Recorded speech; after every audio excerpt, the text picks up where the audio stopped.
Meet Bill, a 40-year-old bank worker who isn't happy with his life. He doesn't like how he looks, his job isn't great, and things aren't perfect with his family. One day at school, something interesting happens. A young student runs into the bathroom to hide from the principal. Bill sees the student throw some small bags into the toilet but decides to keep quiet about it. The principal tells Bill about a new program where he could help guide students as a mentor. The same student tries to thank Bill with money, but Bill says no. People know Bill at school. He started a prayer room there and wants to become mayor someday. Things get complicated when Bill accidentally hits his wife Jess while she's talking to Chip Johnson, a news reporter.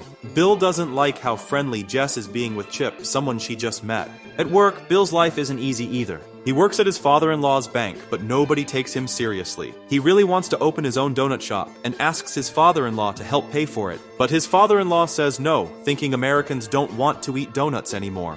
When the school sends Bill a student to mentor, it turns out to be the same boy from the bathroom. Bill says no to helping him. At home, things get worse. He catches Jess talking sweetly to someone on the phone, planning to meet them while he's supposed to be hunting with her father. Feeling upset, Bill eats chocolate even though Jess told him not to have sweets. When she lies about talking to her mother on the phone, Bill gets suspicious. Then Jess gets jealous when Bill mentions a meeting about the donut shop. Looking at a school picture, Bill feels bad about how his stomach looks. He realizes he needs to do something about his weight.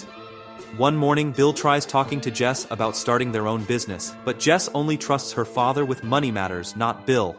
This makes Bill upset, and he starts doing something silly. He cuts out pictures of Chip Johnson, the reporter, from magazines and makes fun of them. He even jokes around with Jess's photos, but she doesn't find it funny at all. Instead, Jess reminds Bill that he needs to show 3 school kids around. Bill quickly gives them a tour, feeling grumpy, then rushes off to an important meeting. Good news comes when the Whitmans, who own the donut shop franchise, say yes to Bill's plan. But there's a catch. They want to meet Jess too, since she's part owner of the money Bill wants to use. Bill learns something interesting. Everyone in town really likes his older brother. Someone asks Bill why he doesn't just tell his father-in-law that he hates hunting. Bill explains that he has to pretend to like it because his father-in-law pays for everything. Worried about something, Bill puts a camera in his bedroom before going hunting. The hunting trip isn't great. Bill has to take 2 school kids along, and when a hunting dog won't fetch a duck, Bill has to get it himself. As soon as he gets home, he runs to check the camera, hiding it under his jacket. What he sees breaks his heart. Jess is having an affair with Chip, and they're making fun of Bill behind his back. Angry and hurt, Bill can't decide who to confront first. He ends up rushing into the kitchen to show Jess the camera, but she acts like she doesn't care. She even says he's not allowed to spy on her and demands the tape. Things get worse when Chip appears on TV, reporting from the hospital after Bill attacked him. Bill ends up at the police station. But there's some good news. The school kids really like Bill as their mentor. They cheer for him and clap when they see him. They don't like Chip, who they know is a liar. The boy Bill helped promises to help him deal with his wife troubles. Then something terrible happens. Someone at work sends the video of Jess and Chip to everyone at the bank through email. Things get worse when Jess shows she cares more about Chip's career than anything else. This makes Bill so angry that he goes to Chip's house with a shotgun. He finds Chip dyeing his hair and attacks him again, which ends up on the news, right from Bill's jail cell. After all this trouble, Bill visits his brother Paul, who suggests they go swimming together. Bill used to love swimming, but now he can barely fit into his old swimsuit. The water helps him think better. His father-in-law talks to him too, asking him to fix things with Jess and stay calmer. While looking for places to build the donut store with the Whitmans, Bill keeps making excuses about why Jess can't meet them. The Whitmans then want to see the bank where Bill works. At the bank, Bill finds the schoolboy in his office, and a girl shows up too. She's upset because she wasn't invited to go hunting, saying it's not fair. The schoolboy starts spending more time with Bill, even helping him shop for new swimming clothes. He gives Bill an idea, make Jess jealous to win her back.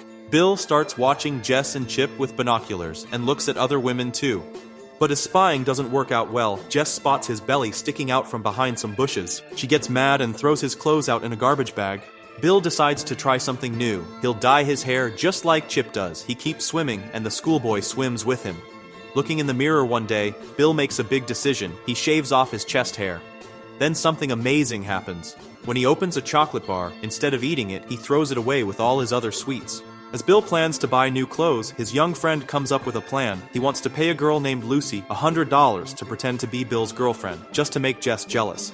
Lucy doesn't want to help at first, saying it's all Bill's fault things went wrong, but Bill starts making changes. He finds new clothes that make him look good. Feeling better about himself, he brings Jess a present. They all get together for a family dinner, but things go wrong fast. Bill almost breaks his tooth on some acorns in the food his mother-in-law made. Then Jess's brother John starts yelling, calling Bill ungrateful. He reminds everyone how their family gave Bill everything, even his job at the bank. Something surprising happens. Jess stands up for Bill. Her father announces he wants to be mayor and tells everyone to behave better. What he doesn't know is that Bill's video of Jess is all over the internet. Bill asks Jess to have coffee with him. While they're talking, Lucy shows up. Now she's agreed to help with the plan. She starts flirting with Bill right in front of Jess. Bill tries to talk about how good the donut business could be, but Jess only cares about the video that millions of people have seen. Outside their house, Chip is waiting for Jess, and she wonders how Lucy is feeling about all this. Bill keeps swimming, and he's getting competitive again. One day, he and Lucy visit a Whitman donut store where Lucy pretends to be his wife. The schoolboy is there too, and he gets in trouble for sticking his finger in the frosting. Mrs. Whitman says they'll have to throw out the whole bucket now. The boy offers some frosting to Lucy, who surprises everyone by licking her finger right there. They run into an angry customer at the checkout. Bill's father-in-law puts him in charge of fireworks for the family picnic, so Bill and his young friends go shopping for them. After that, they have fun at the store, but there's bad news. Paul, Bill's brother, liked him better when he was a loser and doesn't want him staying over anymore. So Bill decides to sleep in a tent in the yard. Bill starts making more changes. He wants to shave his arms and legs now, feeling different about his body. When Jess looks into Bill's office and sees Lucy there, she gets upset. She thinks about asking Bill to go somewhere but changes her mind. The teenager comes up with a fun idea, having a party in Bill's tent. Lucy brings a friend, and everyone drinks too much. Things go wrong when Lucy's friend tries to show off to Bill. At the big family picnic, everyone shows up, even the Whitmans, brought by a girl with red hair. Chip comes too, but Bill isn't allowed to get close to him. Guards drag him to the parking lot. While driving around, Bill has an accident because of some ducks in the road. Right after he gets out of his car, fireworks start going off everywhere. This ruins the picnic and gets everyone looking. Bill gets hurt, but the schoolboy finds him and takes him to the hospital. Meanwhile, Lucy is having fun with someone else. She gives Bill back all his money, telling him she wants to be his friend for real, not for pay, but reminds him they're just friends. Jess comes to check on Bill at the hospital. Her father is really mad at Bill and won't run for mayor anymore, but Bill doesn't care. He's tired of trying to make his father-in-law happy. Jess tells Bill something funny. The Whitmans were surprised to learn she was his real wife, not Lucy. She offers to drive Bill home, but he says no. Instead, he goes to see his father-in-law and tells him to quit his job. He also says what he really thinks about hunting, that it's wrong to hurt animals that can't defend themselves. Surprisingly, his father-in-law isn't mad and says he would have done the same thing to Chip that Bill did. Finally, Bill goes to meet the Whitmans, but finds Jess there. She's already made all the business arrangements, hoping to fix their marriage. But Bill makes a big decision. He's going to give up the donut shop. He tells Jess she can run the business herself if she wants to. Bill finally understands what he really wants. He doesn't want to sell donuts or work at the bank anymore. Most importantly, he's tired of doing what everyone else wants him to do. He tells Jess they need to go their separate ways. They take down their family name from the house and put it up for sale. Before leaving town, Bill visits his young friend from school one last time. He gives him some important advice. Never pretend to be someone you're not. One day you might wake up and find your life isn't anything like you dreamed it would be. As the story ends, Bill heads off into the world. He doesn't know where he's going, but he's ready to start a new life, one that's truly his own.